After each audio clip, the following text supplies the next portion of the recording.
नमस्कार बंधुरा मितास किचेने सबाइके अनेक अनेक स्वागत। आज के खूबी सहजे एक कैरामेल मिल्क पुडिंग बानिए आपनादेर साथे शेयर करब। एटा बानानो जतटा सोजा खेते किन्तु भीषण मजार हय और बनाते खूबी कम उपकरण लागे और ये गरमेर समय खेते दुर्दान्त स्वादेर हय। तो चलुन ताहले बानानोटा शुरू करा जाक। तार जोन्नो एखाने चिनि नियेछि 1 काप परिमाण। तो प्रथमे चिनिटा कैरामेल बानिए नेब।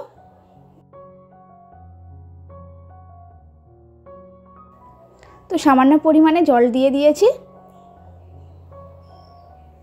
दिए एकटू नाड़िए चाड़िए निलेई किन्तु कालारटा बेश लाल लाल मतो हो जाबे। तो कैरामेलटा बानानोर परे एखाने बड़ो कापेर 1 काप दूध दिए दिलाम। दूधटा आगे थेके जाल करे ठंडा करे नियेछिलाम। तो एकटू साबधाने दिते होबे कैरामेलेर उपर देওয়ার समय। दिए किन्तु एरकम भावे नाड़िए चाड़िए आमि दूधटाके आरो एकटू जाल करे मोटा करे नेब। 4 থেকে 5 मिनट मतो आमी दूधटा जाल करब।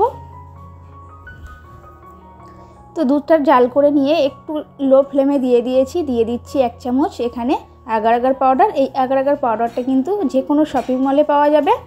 তো দিয়ে খুব ভালো করে চামচ দিয়ে নাড়িয়ে দিলাম যাতে সব জায়গায় ভালো করে মিশিয়ে যায়। তো ওটা নাড়িয়ে নেওয়ার পরে এবারে একটা এরকম ক্যান নিয়েছি কেক বসানোর। আপনাদের যাতে বসাতে সুবিধা হয় সেটাই নিতে পারেন।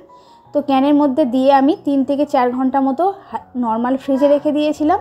তো ফ্রিজ থেকে বের করে নিয়েছি। নিয়ে এরকম একটা ছুরির সাহায্যে চতুর্দিক থেকে আমি কোণটা ছাড়িয়ে নেব।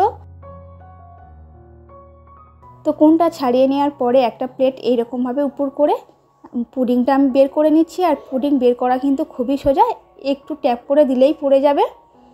আর দেখতে কিন্তু অসাধারণ হয়েছে। আপনারা এই গরমের মধ্যে কিন্তু ঠান্ডা ঠান্ডা এই মিল্ক পুডিং বানিয়ে খেতে পারেন। ভীষণ ভীষণ খেতে ভালো লাগে। আর একটু আমন্ড বাদাম আমি ছোট ছোট করে কেটে নিয়েছি, সেটা এরকম চতুর্দিক থেকে সাজিয়ে দিচ্ছি। দেখতে ভালো হবে আর খেতে কিন্তু ভীষণ ভালো হয়।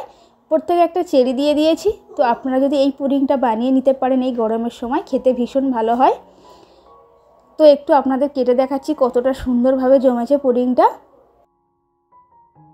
তাহলে আজকের রেসিপিটি এই পর্যন্ত। যদি আপনাদের ভালো লেগে থাকে একটি লাইক করে চ্যানেলটি সাবস্ক্রাইব করে নেওয়ার অনুরোধ রইল। তাহলে দেখা হচ্ছে পরের আরও একটা ভিডিওর সঙ্গে।